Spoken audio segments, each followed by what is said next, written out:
안녕하십니까. 스트레이트 김효입입니다. 안녕하십니까. 허일우입니다. 오늘은 중대재해처벌법에 대해 취재했습니다. 박진준 기자 나와 있습니다. 안녕하세요. 안녕하십니까. 이제 법 시행된 지 한 달하고 일주일 지났습니다. 노동 현장을 안전하게 관리할 책임은 사업주에게 있다는 걸 명확하게 했고 또 사측이 져야 할 책임도 강화한 법이잖아요. 네, 그렇습니다. 핵심은 사망사고와 같은 중대재해가 발생했을 경우 사업주와 경영 책임자에 대해 1년 이상의 징역형에 처할 수 있는 처벌 규정입니다. 또 외주업체에 일을 맡긴 경우라도 원칙적으로는 원청에 책임을 지게 했습니다. 우선 상시 근로자가 50인 이상인 사업장에 적용을 시작했습니다. 네, 이제는 작업 현장이 좀 안전해졌겠지 많이들 기대했는데 참혹한 사고 소식은 끊이질 않습니다. 네, 그래서 저희가 법 시행 후 노동자들의 일터가 정말 안전하게 바뀌고 있는 건지 확인을 해봤습니다. 먼저 중대재해처벌법 1호 사건인 채석장 매몰 사고를 취재했습니다. 무너져 쓸려 내려온 토사와 돌가루 더미 위에서 119 대원들이 수색경과 함께 분주히 움직입니다. 설 연휴 첫날이었던 1월 29일 오전 10시. 경기도 양주에 있는 삼표산업 채석장에서 일하던 노동자 3명이 매몰됐습니다. 채석장에서는 폭약으로 암반을 부순 뒤 타내려가는 방식으로 암석을 캡니다. 암석을 캐면서 나오는 돌가루와 토사는 작업 현장 주변에 쌓아두는 것이 관행이었습니다. 매몰된 노동자들은 이렇게 쌓인 토사 언덕보다 20m 낮은 곳에서 석재를 캐고 있었습니다. 그런데 갑자기 주변 토사가 무너져 내린 겁니다. 매몰된 토사가 양이 너무 많기 때문에 쉽게 생각하시면 축구장이나 야구장 넓이의 그런 지역에 토사가 다 쏟아졌다고 보시면 되겠습니다.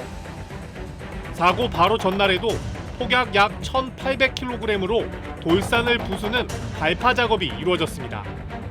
이 때문에 지반이 약해졌는데 무리하게 공사를 진행한 것이 사고의 원인으로 추정됩니다. 작업 시간을 단축하기 위해서였습니다. 결국은 빨리 터트려야 이제 더 많은 양을 갖다가 공사를 할 수가 있는 거니까 기존에 균열이 가 있던 부분이 이제 깨지면서 아마 슬라이딩이 됐던 이런 걸로 추정되는 사고예요. 수십 명의 소방대원이 구조에 투입됐지만 흙더미를 걷어내는 것부터 쉽지 않았습니다. 결국 삼표산업에 입사한 지 6개월밖에 안 된 20대 신입사원과 30년간 포크레인 기사로 일해온 외주업체 대표 등 3명이 목숨을 잃었습니다. 저도 지금 경험이 없어가지고 다른 건 잘 모르는데 뭐 주위에 거기서 일하던 사람들이 뭐 위험하다는 얘기도 산표 측에 얘기도 했었고 뭐 그런 경황이 있더라고요. 근데 그걸 묵살하고서는 작업도 그냥 시키고 진행하고 그랬던 것 같아요. 중대재해처벌법이 발효된 1월 27일 이후 발생한 법 적용 1호 사건. 고용노동부와 경찰은 즉각 삼표산업에 대한 수사에 돌입했습니다. 현장에서 안전 조치를 할 수 있도록 본사에서 어떤 역할을 했느냐 이런 부분을 보는 거예요. 조사 과정에서 폭발 준비 작업에 반드시 참관해야 할 발파 팀장이 현장에 없었고 안전관리 총괄 책임자인 현장 소장 역시 사고 당시 자리를 비우는 등 삼표의 부실한 안전관리가 드러나고 있습니다. 표 자체에서 안전에 대한 그 부분이 중대재해법도 그렇지만 사실상 인식이 전혀 없었던 것 같아요. 투자를 한다고 다 되는 건 아니고 그게 본인들이 얼마나 안전을 중요하게 생각을 하느냐이거든요. 1966년 설립된 삼표는 골재와 레미콘, 시멘트 분야 국내 1위 업체지만 이번 사고 전에도 산재 사망 사고가 끊이질 않았습니다. 지난해 3월 삼표 시멘트 삼척 공장에서 직원이 굴삭기에 치여 숨졌고 3개월 뒤 경기도의 또 다른 채석장에서는 현장 직원이 대형 암석에 깔려 목숨을 잃었습니다. 9월에는 서울 성수동 공장에서 일하던 직원이 공장 내부에서 이동 중인 덤프 트럭에 치여 사망하는 일도 있었습니다. 1년 사이에 삼표 계열사 현장에서 숨진 노동자는 모두 6명. 삼표 시멘트 삼척 공장은 지난해 4월 중대재해 다발 사업장으로 지정돼 고용노동부의 특별 점검을 받기도 했습니다. 그런데도 또 양주 채석장에서 사고가 발생한 겁니다. 안반이 있고 옆에 토사가 있는데 사실 파낸 토사를 어디다가 처리해서 치워야 되는데 그 비용이 들어가니까 안 치우고 주의 방치하고 넘어가는 거죠. 회사가 법 시행 후 긴장은 하고 있었는데 실질적으로 바뀐 거는 없다고 봐야죠. 사고 직후 산표는 관계기관 조사에 성실히 임하고 그룹 차원에서 재발 방지 대책을 세우겠다는 입장을 내놨습니다. 그렇지만 조사 대상인 산표산업 대표이사는 압수당한 휴대전화에 비밀번호를 숨기고 있는 것으로 알려졌습니다.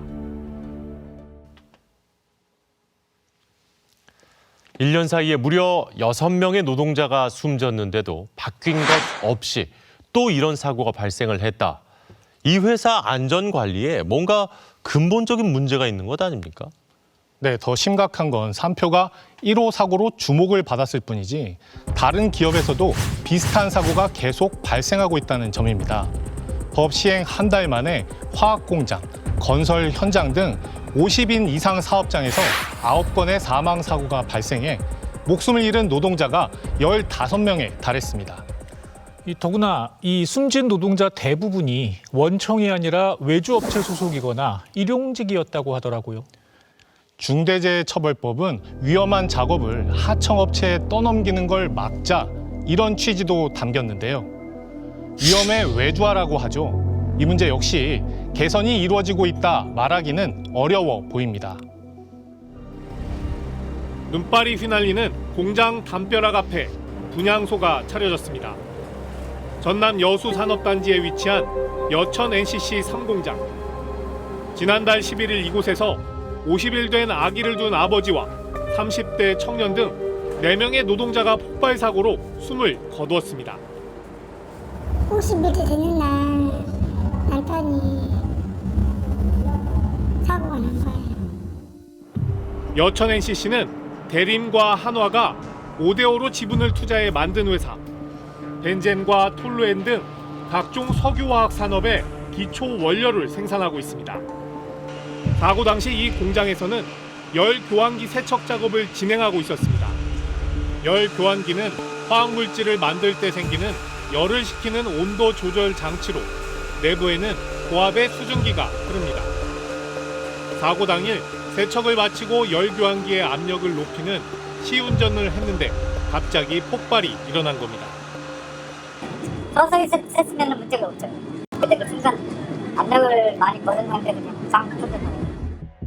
충격으로 무게가 1톤이 넘는 열 교환기에 철제 덮개가 20m가량 날아가 그대로 주변에 있던 노동자들을 덮쳤습니다.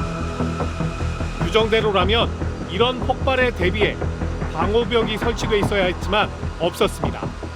세척 후 압력을 올릴 때 최소 인원만 남으라는 규정도 지켜지지 않았습니다. 그 결과 8명이나 사고를 당한 겁니다. 고위험 작업으로 나와 있어요. 작업 자체가. 그러면 먼저 방어벽을 쳐야 됩니다. 사람, 어떤 사람도 다 빠져라. 그럼 한두 사람만 이거 확인하는 거거든요. 근데 한꺼번에 8분이 같이 이렇게 그랬다는 얘기는 공정에 대한 문제가 있지 않았느냐는 상당히. 게다가 폭발한 열 교환기 덮개는 1987년 생산돼 30년 넘게 사용한 노후한 장비였습니다. 회사 내부에서도 교체 요구가 있었지만 받아들여지지 않은 것으로 알려졌습니다. 사고 현장에 있던 8명 가운데 7명은 외주업체 소속이었고 이 중 6명이 일용직이었습니다. 이 일용직 노동자 중 3명이 숨지고 3명이 중상을 입은 겁니다. 일용직이다 보니 또 이 말을 안 들으면 다음에 또 다른 현장에 가서 취직이 안 되기 때문에 또 말을 들을 수밖에 없는 그런 구조입니다. 분명히 저기 뭐 이상이 있다 안 되겠다 뭐 거부를 못 해요. 솔직히 그리 거부를 하게 되면 다음 현장에 또 이 회사 쪽으로나 다른 회사 쪽으로 좀 들어가기가 힘들어요. 타 측은 작업 관련 지침서가 다 마련돼 있다면서도 현장에서 지침이 제대로 지켜졌는지는 확신하지 못하는 상황입니다. 왜 그렇게 많이 있었는지에 대해서 저희들도 잘 모르는 부분이라서요. 과학수사에서 계속 오늘도 수사를 하고 간 사안이라서 저희들도 그 답을 뭐 터질 수도 없고 그렇습니다. 위험한 일은 하청에 떠넘겨지고 그래서 하청업체 직원이 목숨까지 잃는 일은 여전히 곳곳에서 벌어지고 있습니다. 지난달 8일 요진건설이 짓고 있는 경기도 판교의 빌딩 공사 현장에서 승강기를 설치하던 2명이 목숨을 잃었습니다. 엘리베이터 뒤죠. 작업하는 사람들이 그걸 타고 작업을 할 거예요. 이게 엘리베이터 자체가 이렇게 추락한 건가요? 그런 거 같은데요. 설치 작업을 하던 중 승강기가 갑자기 18m 아래 지하 5층 바닥으로 추락했습니다. 비상 정지 장치가 제대로 작동하지 않았던 것으로 추정됩니다. 시공을 맡은 회사는 업계 1위인 현대엘리베이터. 그런데 숨진 2명은 현대엘리베이터 소속이 아니라 외주업체의 대표와 직원이었습니다. 현대엘리베이터가 요진건설로부터 승강기 공사를 따낸 뒤 승강기 제품만 공급하고 설치는 소규모 외주업체에서 맡아 하는 구조였던 겁니다. 그 X나 뭐 예를 들어 직영 설치팀이 거의 없어요. 다 외주입니다. 여기에 사고를 당한 설치 업체는 현대엘리베이터가 당초 계약했던 업체도 아니었습니다. 우리 쪽에 해달라고 현대에서 요청을 해서 진행이 됐다가 이제 우리가 그거 말고도 그 근처에 현장이 너무 많아서 그래서 다른 업체를 급하게 설치 공사에 투입시켰다가 사고가 난 겁니다. 2019년 이후 현대엘리베이터 시공 현장에서 발생한 사망 사고는 8건. 피해자는 전부 설치를 맡은 외주업체 직원들이었습니다. 네, 안타깝습니다. 그래도 과거와 달리 중대재해처벌법으로 원청에 책임을 물을 수 있는 거 아닙니까? 네, 원칙적으로는 그렇습니다. 실제로 여천 NCC 공장의 경우 중대재해처벌법을 위반한 혐의로 조사를 받고 있고요. 하지만 현대엘리베이터 사고의 경우 법 적용 여부가 불확실합니다. 이 경우는 뭐가 다른가요? 네, 계약서상으로는 현대엘리베이터와 설치업체가 도급 관계가 아니기 때문입니다. 중대재해처벌법을 피하기 위한 꼼수와 법 적용의 회색지대를 취재했습니다. 수도권의 한 빌딩 공사 현장.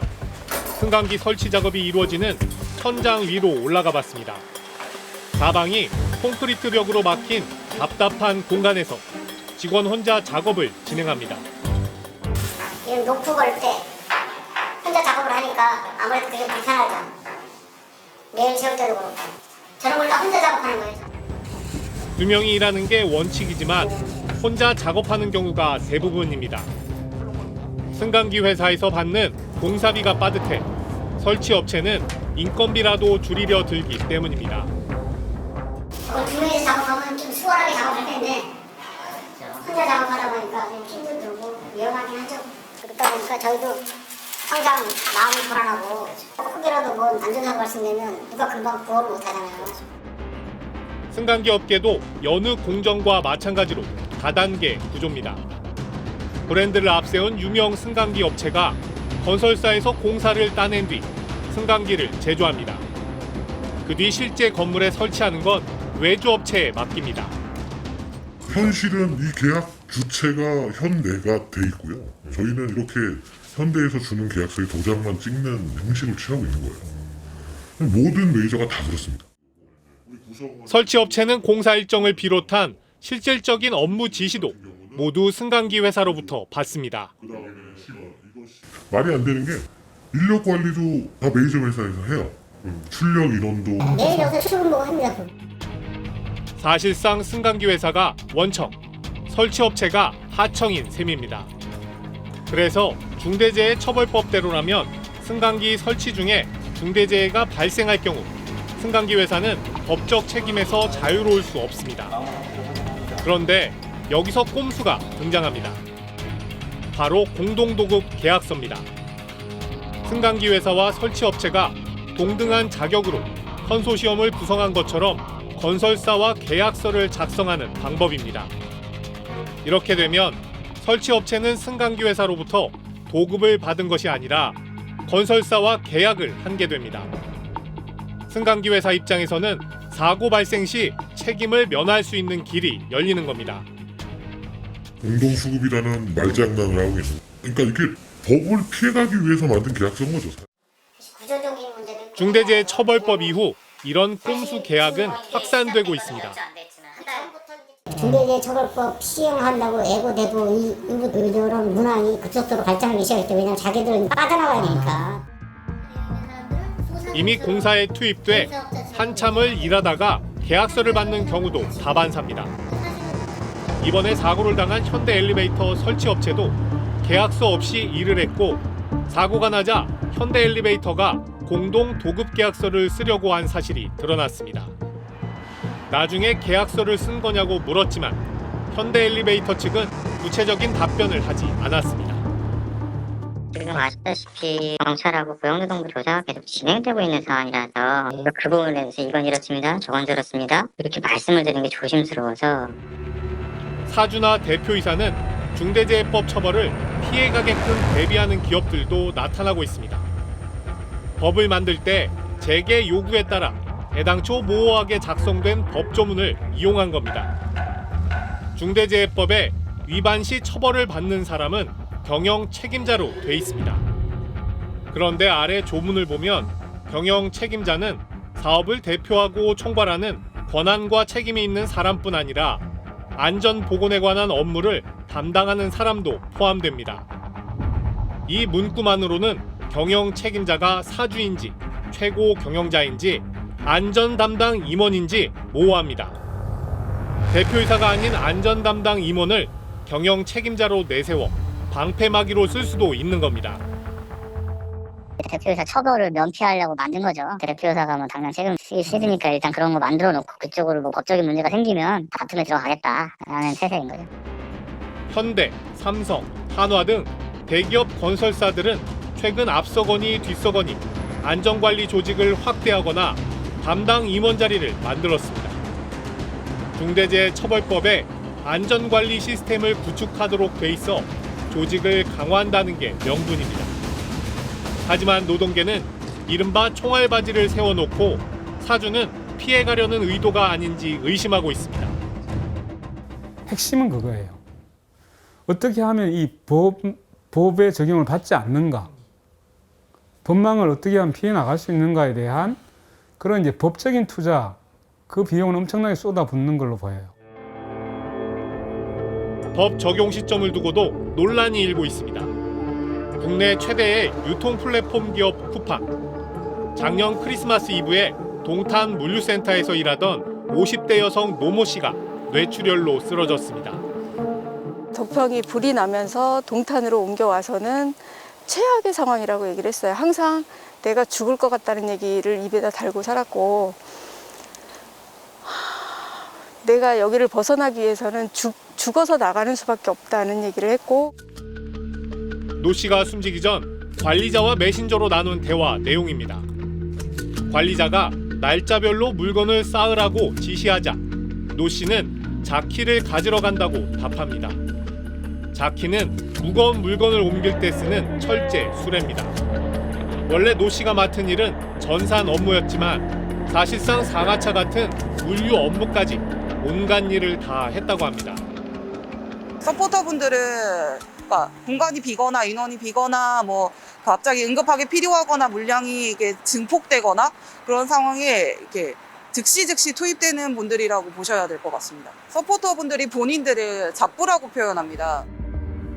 노 씨의 휴대전화 만보기 앱에는 보통 하루에 3만 보가 넘게 걸었다고 기록돼 있습니다. 20km가 넘는 거리입니다. 쓰러진 당일에도 출근 후 불과 3시간 만에 10km를 걸었습니다. 동탄에 와서 여름 내내 그곳에서 일을 하면서 체력 고갈이 어마어마하게 됐어요, 동생이. 그래도 한 48km, 5km는 나갔던 애가 마지막에는 한 42km, 3km도 안 나갔어요. 그 정도까지 말랐어요. 쓰러진 지 50여일 만인 지난달 11일, 노 씨는 결국 숨졌습니다. 유족 측은 쿠팡이 사고 초기 안일하게 대응해 노 씨가 목숨까지 잃게 됐다고 주장합니다. 사람들이 바로 신고를 해달라 얘기를 했는데 그 보건 담당에게 보고를 하고 보건 담당이 와서 상태를 확인한 후에 119에 신고를 해야 된다. 그때까지는 절대 안 된다고 얘기를 했다고 그러더라고요. 하지만 쿠팡은 119에 바로 신고했다며 고인이 가벼운 물건을 수레로 옮기는 부수적인 업무에 자발적으로 지원했으며 업무 강도는 높지 않았다고 해명했습니다. 유족과 회사 측의 주장이 엇갈리는데도 관할 노동청의 조사는 아직 이루어지지 않고 있습니다. 그게 뭐 어떤 사망인지는 조사를 해봐야 되니까 일단 사업장에서는 저희 보고를 하게끔. 게다가 사망사고인데도 고용노동부는 중대재해처벌법 적용이 어렵다는 입장입니다. 숨진 시점은 법 시행 이후지만 쓰러진 건 법 시행 이전이고 지금 와서 쓰러진 원인을 밝히기도 어렵다는 논리입니다. 법 시행 전에 일단은 있었던 일이고요. 개인 지병인지 아닌지는 모르지만 중대재해법도 적용이 안 될 뿐더러 설령 적용이 된다 해도 이분이 부검을 안 한 상태에서 어떤 사유로 사망을 했는지 저희가 어떻게 입증을 하겠어요? 그런데 고용노동부 스스로 내놓은 법 해설서에는 정반대로 설명돼 있습니다.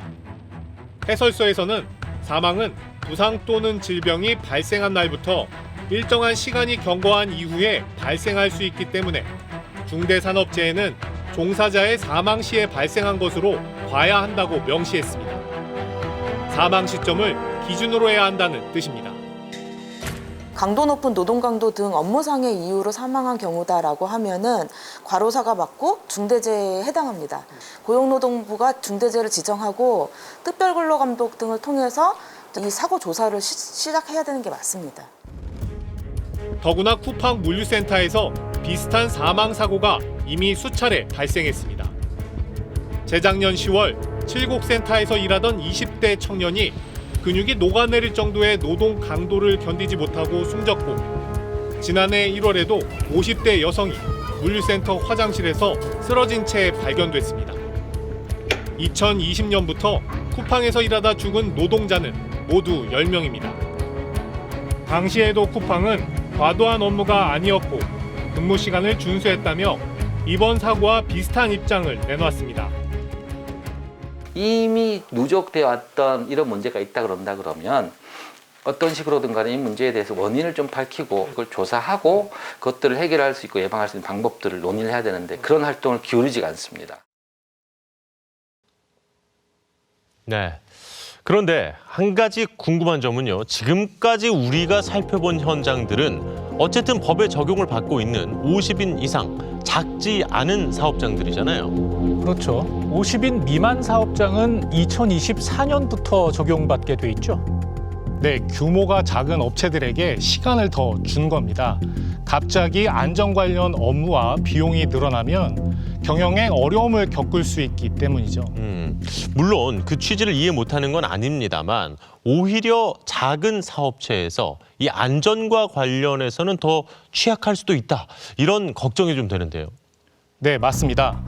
실제로 산업재해 사고는 50인 미만 사업장에서 훨씬 더 많이 일어나고 있습니다. 중대재해처벌법 시행 당일인 1월 27일 경기도 김포에 있는 한 산업용 접착 테이프 제조 공장에서 노동자 한 명이 사망했습니다. 2.3m 높이의 적재대에 올라가 무거운 재료들을 쌓다가 함께 바닥으로 떨어진 겁니다. 하늘에 들었다는 이제 신고를 받고 이제 출동을 갔었어요. 후두부에 이제 부종이 관찰됐었고 귀에서 이제 출혈이 있었고. 해당 업체를 찾아가 봤습니다. 10명 정도가 일하는 작은 공장이었습니다. 출입문은 잠겨 있고 공장 가동은 멈춰섰습니다. 사고 후 내려진 작업 중지 명령 탓인지 마치 빈 공장처럼 조용했습니다. 그 사고 좀 어떻게 된 건지 여쭤보려고 왔습니다. 담당자가 안 계셔서 예. 제가 전달만 해놓을게요. 고용노동부 조사 결과 사고 당시 안전 장비를 갖추지 않았던 것으로 드러났지만 50인 미만 사업장이라 중대재해처벌법은 피해갔습니다. 50인 미만이래가지고 해당은 아니고 일반 중대재해로 절차대로 수행하고 있어요. 뭐 안전모라든가 그 안전난간 이런 거가 부실해가지고 아마 그렇게 진행이 될 것 같아요. 충남 천안에 있는 한 골재 업체. 공장으로 돌을 실은 대형 트럭들이 바쁘게 들어가고 잠시 뒤 하역을 마친 트럭들이 서둘러 빠져나옵니다. 김포 공장 사고 다음 날인 1월 28일 이곳에서도 사망 사고가 발생했습니다. 하역장 안에서 한 덤프트럭 운전자가 차에서 내렸다가 다른 트럭에 치이는 사고를 당한 겁니다. 운전 사각지대가 많다 보니 안전을 위해 차에서 내리지 말라는 내부 규정이 있었지만 지켜지지 않았습니다. 원래는 우리나라에서 이제 내리면 안 되는 건데 이제 동작이 사가면 모르고 이제 왜 내리는가 그거에 대해서는 모르겠습니다. 하지만 이곳의 상시 근로자는 20여 명으로 역시 중대재해처벌법 대상은 아닙니다. 알아서 이제 그 차가 내려가지고 그 옆에 가가지고 이제 이 차가 이제 못 보고 이제 앞으로 전진하다가 이제 이게 사고가 난 거예요. 그리고 그걸 갖다가 지금 이제 교단에서도 교통사고로 판명났습니다. 1월 27일 이후 산업 현장에서 발생한 사망 사고는 35건. 이 가운데 중대재해처벌법 적용이 가능한 사고는 4분의 1인 9건 뿐입니다. 26건은 중대재해처벌법의 사각지대인 50인 미만 사업장에서 발생했습니다. 사망자 42명의 60%가 넘는 27명이 50인 미만 사업장에서 변을 당했습니다. 적용 제외된 기업은 봐줄게 라는 사인이기 때문에 어쩔 수 없는 거 아니야? 내지는 50인 미만 또는 5인 미만 사업장 같은 경우에는 우리 사회의 현실상 사람이 죽어도 어쩔 수 없는 거 아니야? 라는 식의 인식의 반영이기 때문에 실제로 그것이 가지고 있는 효과는 상당히 클 수 있다라고 생각하는 것이죠. 국내 50인 미만 사업장은 57만 곳. 적용 유예로 시간은 벌었지만 안전을 관리할 조직과 업무를 어떻게 구성해야 할지 우왕좌왕하고 있는 것이 현실입니다. 법률 상담을 받아보려 해도 영세한 업체 입장에서는 상담 비용 자체가 부담입니다.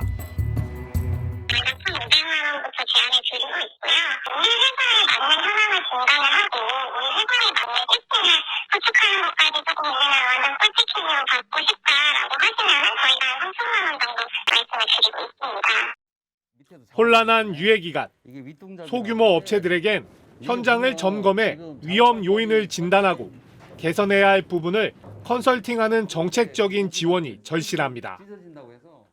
수익 구조는 박해지고 그 상황에서 이제 안전시설이나 설비를 어떻게 갖출 수 있느냐 이런 부분이 문제가 되거든요.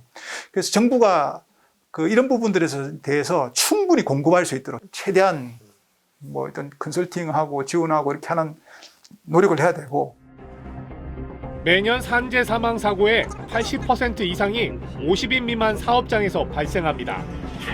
2년의 유예 기간을 어떻게 보내야 할지 고민이 필요한 이유입니다. 오시면 뭘 갖추면 되는 거야? 어떻게 해야 되지? 라는 이야기 지금부터 해야 되는 거죠. 로펌에 쓸 돈을 회사에다가 어떻게 설비를 갖추고 구조를 갖출 거냐 이렇게 고민을 하고 이제 막 도입된 법인데 한 달 만에 벌써 꼼수가 등장하고 회색지대와 사각지대도 이렇게 많을 줄은 예상을 못했습니다. 네, 이 법이 시행된다고 끝이 아니잖아요. 중대재해처벌법이 원래의 취지대로 효과를 내려면 앞으로도 여러 노력이 필요하겠는데요. 네, 특히 시행 초기 법 적용의 방향을 잘 잡는 게 중요해 보입니다. 중대재해처벌법이 제대로 자리 잡기 위한 과제는 무엇일지 알아봤습니다.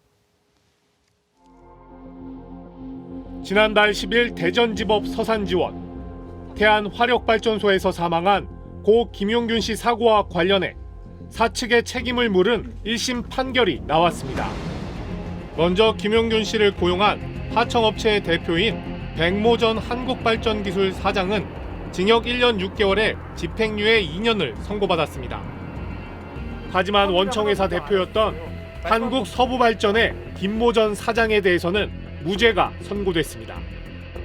사고 현장의 위험성을 구체적으로 인식하지 못해 직접적인 책임이 없다는 이유였습니다. 실형을 받은 사람은 없었습니다.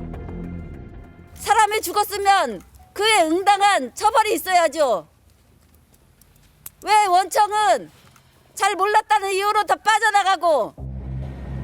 고 김용균 씨 사고에 적용된 산업안전보건법의 최고 형량은 징역 5년, 벌금 5천만 원이고 대법원 양형위원회에서 정한 기본 양형 기준은 징역 6개월에서 1년 6개월이었습니다. 그런데 2015년부터 2020년까지 산업안전보건법 위반으로 재판에 넘겨진 사건 5,100여 건을 살펴보면 이 가운데 단지 29건만이 금고 이상의 형을 받았습니다. 실형 선고 비중은 1%도 안 됩니다. 대부분은 벌금형, 그 다음은 집행유예였습니다. 중대재해처벌법은 이렇게 사고가 나도 처벌이 가벼우니 기업이 노동자의 안전에 신경을 쓰지 않는다는 문제의식에서 출발했습니다.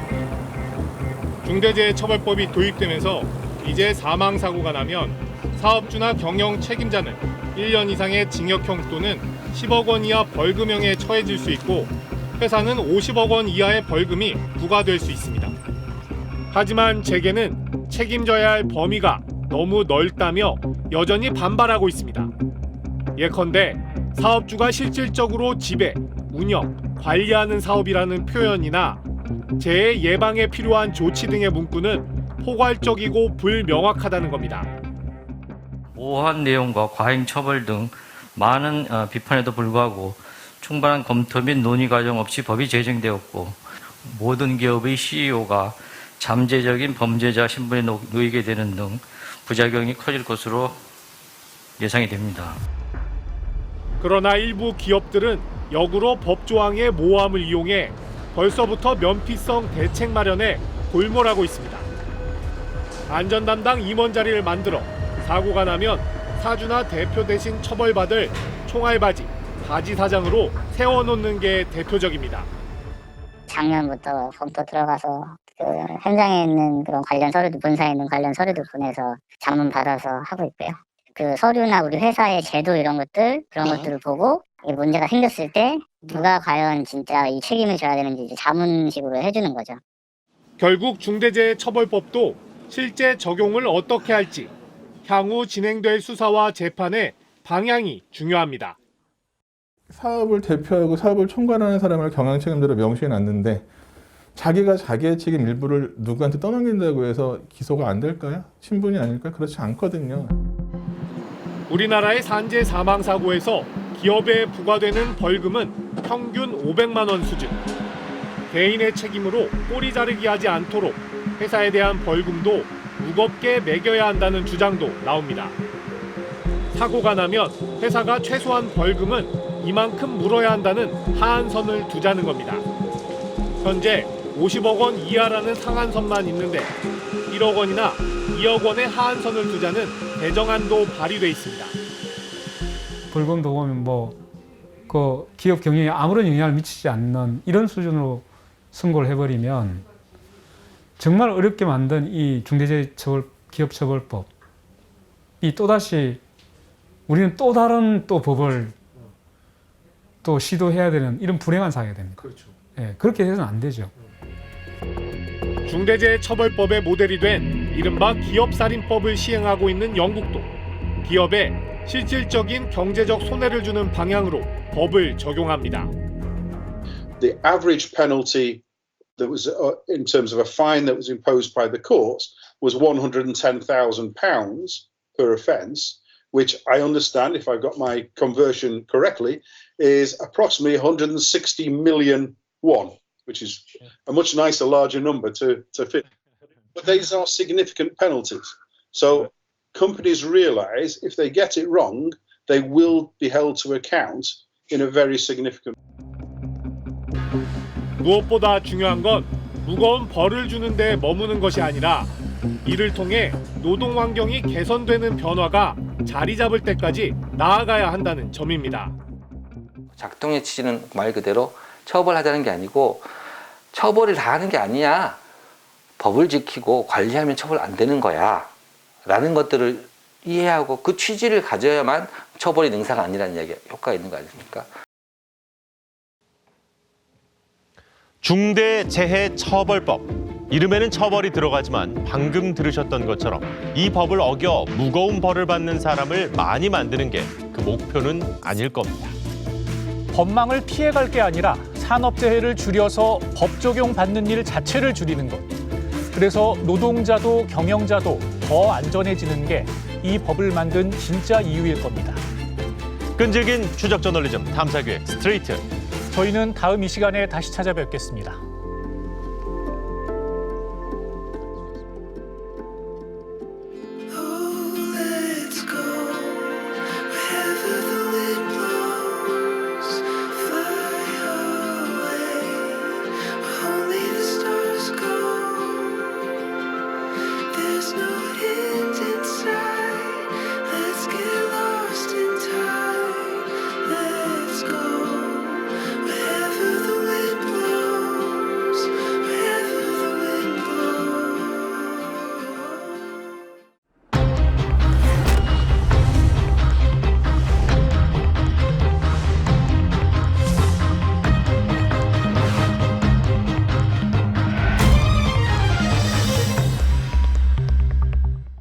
끈질긴 수다 저널리즘 스트레이트 후 72번째 시간입니다. 진행을 맡고 있는 아나운서 허유루고요. 김효엽입니다.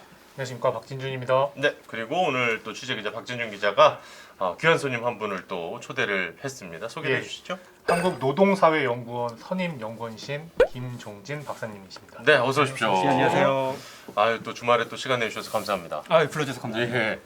사실 이제 오늘 또 저희가 우리 노동자들의 안타까운 죽음과 관련한 이야기, 중대재해처벌법과 관한 취재를 또 여러분께 전해드렸습니다. 하루가 뭐다 하고 정말 안타까운 죽음에 대한 소식이 또 전해지고 있는데요. 가장 최근에 또 있었던 현대제철에서도 또 안타까운 노동자의 죽음을 우리가 며칠 전이었어요, 불과. 며칠 전에도 현대제철에서 이제 강철판 위에 도금을 하는 업무를 하시던 분인데 뭐 저희가 쉽게 얘기하면 뭐 케이스라고 하더라고요. 네. 거기에 추락해서 사망하는 사고가 발생했습니다. 네. 오늘 새벽 현대제철 당진제철소 제1 냉연공장. 고체 상태의 아연을 도금용 액체로 녹이는 포트 앞에 한 노동자가 쪼그려 앉아 있습니다. 50대 무기계약직 노동자 A씨는 포트 가장자리에 붙은 불순물을 제거하는 작업을 하고 있었습니다. 그런데 잠시 뒤 중심을 잃고 포트로 떨어졌습니다. 당시 포트의 내부 온도는 458도까지 치솟아 있었습니다. A씨는 사고 직후 숨진 것으로 추정됩니다. 참 안타깝습니다. 그런데 이분 같은 경우에는 또 계약직이었던 거죠? 그렇죠. 그러니까 원래 정규직이셨다가 퇴사를 한번 하셨었대요. 네. 퇴사한 이후에 무기계약직 뭐 비슷하게 네. 이제 계약직으로 일을 하던 분입니다. 그 사고도 문제가 안전망도 없었고요. 잡아주는 것도 없었고 앞에 막아주는 것도 없어서 아연 도금하는 포트로 그대로 노동자가 추락하는 사고가 또 발생을 했었고 또 중독 사고도 있었죠? 예, 그렇습니다. 경남 창원에서 있던 사고인데요. 예. 에어컨 배관이라고 하나요? 뭐 그런 시스템을 세척하는 업체였는데 거기에서 급성 중독으로 집단으로 발병을 해서 예. 그 중독 사고 중대재해처벌법 1호가 적용되냐 마냐 이런 게 지금 이야기가 나오고 있고 현재 조사가 진행 중입니다. 그 세척제에 그대로 이제 노출이 된 건데 네, 그렇습니다. 사실 이제 김정진 박사님을 모셨으니까 요거 좀 여쭤보겠습니다. 이 중대재해처벌법이 시행되고 지금 한 50일쯤 됐습니다. 그죠? 예. 많은 분들이 이것만 시행이 되면 고 김용균 노동자나 이런 안타까운 죽음을 우리가 좀 덜 볼 것 같지 않냐 이런 기대가 있었는데 지난 50일 어떻게 평가하십니까 일단? 사실 안전불감증이 그대로 확인된다 이렇게 볼 수 있죠. 원래는 법 시행되면 기업이나 법인에서 내가 운영하는 기업이 중대재해가 일어나면 내가 처벌받을 수 있다라는 신호를 주기 때문에 그렇죠. 예방과 관리를 잘할 줄 알았는데 지금 약 1월 27일 시행되고 나서 50일 사이에 당진제철, 건설 그리고 여타의 사업장에서 지금 수건에 사고가 난 것은 우리 사회 이제 안전불감증을 다시 한번 확인한다 이렇게 볼 수 있죠. 지금 워낙 뭐 이렇게 하루 걸러 이런 소식이 전해지다 보니까 여전히 노동자가 죽거나 안 죽거나 다치거나 안 다치는 게 여전히 운에 내맡겨지는 것 같아요. 근데 그러지 말자고 지금 이 법을 만든 거잖아요. 그렇죠. 그래서 이 법의 취지 중에 하나는 사실은 개인의 잘못. 이건 이제 업계에서는 휴먼 에러라고 그러거든요. 휴먼 에러. 이제 사람이 일하다가 다치거나 죽으면 너의 잘못이야. 이렇게 그간에 봤댔다는 거죠. 근데 이건 구조의 문제다라고 해서 법을 만들었는데 아직도 아침에 출근해서 집에 돌아오지 못한 노동자들이 3-4명 되는 거죠. 저는 현대제철 사망 사고 이제 뉴스데스크를 통해서 저도 보면서 되게 안타까웠던 게 물론 이제 안전장비도 그렇습니다만 또 혼자 근무하셨잖아요. 그렇죠. 그러니까 이게 김용균 씨 우리가 사고 이런 것들을 보면서 이런 위험한 작업들은 혼자 근무하지 말고 조를 짜서 안전관리를 좀 해주자 이게 되게 중요한 이슈였는데 그것도 여전히 안 되고 있는 거 아니겠습니까? 그러니까 법 제정 이후에 이제 저는 이제 두 가지가 핵심이라고 보는데요. 예. 법의 미흡함이나 사업장 규모가 열악한 곳은 이제 일부 유예기간 제외 그렇죠. 등이 있었지만 저는 더 실질적으로 중요한 건 사실은 2인 1조 의무화의 업종 직업군을 구체적으로 열거되지 못한 게 가장 큰 문제라고 봐요. 네. 그러니까 사실 뭐 기업들도 여러 가지 준비를 했다고는 뭐 여러 보도를 통해 나오고 있습니다. 안전 관련 부서를 강화한다든지 그것과 관련한 이제 임원진을 둔다든지 이런 것들을 하고 있는데 계속해서 이런 사망 사고가 발생한다는 건 뭘 한 겁니까 기업들은? 준비를 많이 한 것 같아요. 여기서 준비를 많이 한 건 적용이 안 돼도 1호 중대재해기업처벌법을 피하려고 하는 법률적 검토를 가장 많이 한 거죠. 예. 그래서 우리나라 주요 ABC 로펌 등은 우리 클라이언트 고객사가 중대재해기업처벌법이 피해가도록 혹은 법률상 해당되지 않도록 하는 그런 준비를 많이 한 거죠. 저도 실제로 그 얘기를 들었어요. 예. 그 대기업 관계자한테 로펌들이 중대재해처벌법과 관련해서 일을 수주하는 게 엄청나게 늘었다는 거예요. 실제로 좀 다니시고 만나보시고 하면은 뭐라고들 얘기하나요? 기업? 일단은 최고 경영자들이 이제 법을 피해갈 수 있는 방식들을 많이 이제 검토를 했고요. 오히려 실질적으로 기업이 준비를 했었다 그러면 사실은 가장 예방적인 중에 하나는 2인 1조를 최대한 하거나 혹은 두 번째로는 이 중대재해가 노출이 많이 된 혹은 위험성 있는 위험유해 사업장이라고 그러죠. 시설이라고 그러거든요. 여기에 관련된 예산을 적극적으로 투자하는 게 가장 많죠. 최근에 사회적으로 성인지 예산이라는 표현을 쓰잖아요. 그렇죠. 여성과 남성 혹은 여타의 성이 어떻게 고려되는 예산이 되느냐. 저는 중대재해도 노동안전 인지적 예산 배정이 가장 중요하다고 봐요. 어느 조직이나 사실은 예산을 수반되면 조직 인력 혹은 시설 관리가 되기 때문에 이게 포함되지 않은 게 우리 사회 가장 큰 문제고 해야 될 과제다 이렇게도 봅니다. 사실 이 모든 법안이라는 것이 모두를 만족시킬 수는 없는 것 아니겠습니까? 그리고 이제 최소한의 규율인 건데 중대재해처벌법이 나왔을 때 재계에서도 반발이었고 노동계에서도 반발이었어요. 노동계 입장에서는 50인 미만 사업장이 포함 안 된 거에 대해서 크게 반발을 사실 했었지 않습니까? 유예이긴 하지만 이러면 별 의미가 없다. 실효성이 떨어진다. 오히려 사고는 거기서 더 난다는 주장을 또 노동계에서 했었잖아요. 지금 법에서는 50인 미만 사업장 시설은 제외가 돼 있거든요. 그렇죠. 장기 둘 때 저희가 차 빼고 포 빼면 네, 장기 네. 어떻게 두냐라고 하듯이 중대재해에 50인 미만 유예가 이제 가장 큰 노동계 이제 비판과 한계라고 지적을 했고 경영계에서는 열악한 사업장까지 우리가 다 이렇게 하게 되면 경영난이나 시설 투자를 안 한다라는 건가 혹은 최고 경영자까지 하는 것은 너무 좀 법이 가혹하다. 가혹한 거 아니냐 그리고 너무 처벌 위주가 아니냐 해서 노사 모두가 이제 반대를 하게 시행 과정에 있었기 때문에 좀 모호하거나 있었습니다. 근데 저는 개인적으로 보면 50인 미만 이제 3년 유예 기간을 뒀거든요. 그렇죠. 5인 미만 아예 빠진 거고. 그래서 3년까지는 조금 1년 반이나 2년만 했어도 충분하지 않았냐라는 이제 좀 이제 보완적 얘기를 드릴 수 있고요. 더 오히려 실질적인 것은 중대재해법의 별표 시행 규정에 보면 대표적으로 유통산업발전법에 대규모 점포만 들어가 있어요. 그럼 대규모 점포는 뭐냐면 우리가 대형마트 등이거든요. 근데 이 변화하는 산업 구조에 대규모 쇼핑몰도 있고요. 마트와 같지만 마트가 아닌 프랜차이즈형 이런 데들이 이제 다 빠져 있거든요. 그럼 거기서 일한 노동자들은 적용 대상이 아닐 수 있거나 혹은 그 시설에 책임을 져야 되는 행정관이 다 빠져 있죠. 그러니까 그게 모호하다 보니까 다들 이제 로펌을 찾아가서 법 문안을 가지고 빈틈을 찾아서 우리 대표님 빠져나갈 수 있는 그 길을 이제 돈 주고 찾는다는 거군요. 그렇죠. 그래서 우리나라 대기업들이 그 대규모 로펌에서 법률 컨설팅 받을 돈이 있다면 사실은 시설 예방이나 그걸 노동자들한테 써야죠. 교육 안전은 노동자한테 쓰는 게 더 합리적인 사회적 상식 아닌가 이렇게 보여지죠. 얼마나 들길래 얼마나 많은 돈이 들길래 저렇게까지 안 하려고 하나. 망한다, 뭐 못한다 이렇게 좀 궁금해요. 좀 가령 뭐 어떤 예를 들어 주실 수 일단은 있다든지. 얼마나 많이 드는 것도 중요하지만 지금 얼마나 투여하고 있는지도 중요하거든요. 지금 현재 우리나라 주요 기업들이 산업안전 시설을 위해서 얼마나 투여하고 그러냐면 1%도 안 되는 자기 인건비를 제외하고 사업시설 경비에서 1%도 사용하지 않는 곳이 거의 대부분입니다. 아 그래요? 네, 그러니까 거의 이제 산업안전 예방 교육 등의 조치에 하고 있지 않다고 봐야 되고요. 그래서 이 법령에는 안전 담당 조직 담당자를 지정을 하거나 시설 교육을 하라고 돼 있는데 대표적으로 가장 많은 이 산재 사고가 추락사, 그렇죠. 끼임, 건설 현장에 예, 건설 현장에 많거든요.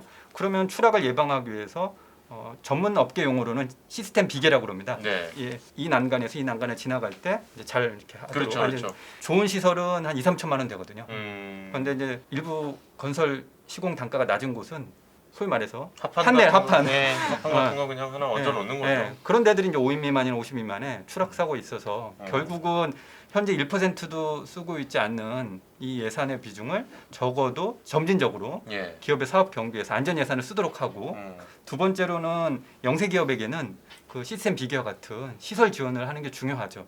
중앙과 지방 정부가 이 안전 예방 시설을 과도기적으로 좀 지원을 해주는 게 어쨌든 사회 시민들이 안전하고 노동자들이 자기 보호를 할 수 있는 근거 중에 핵심이죠.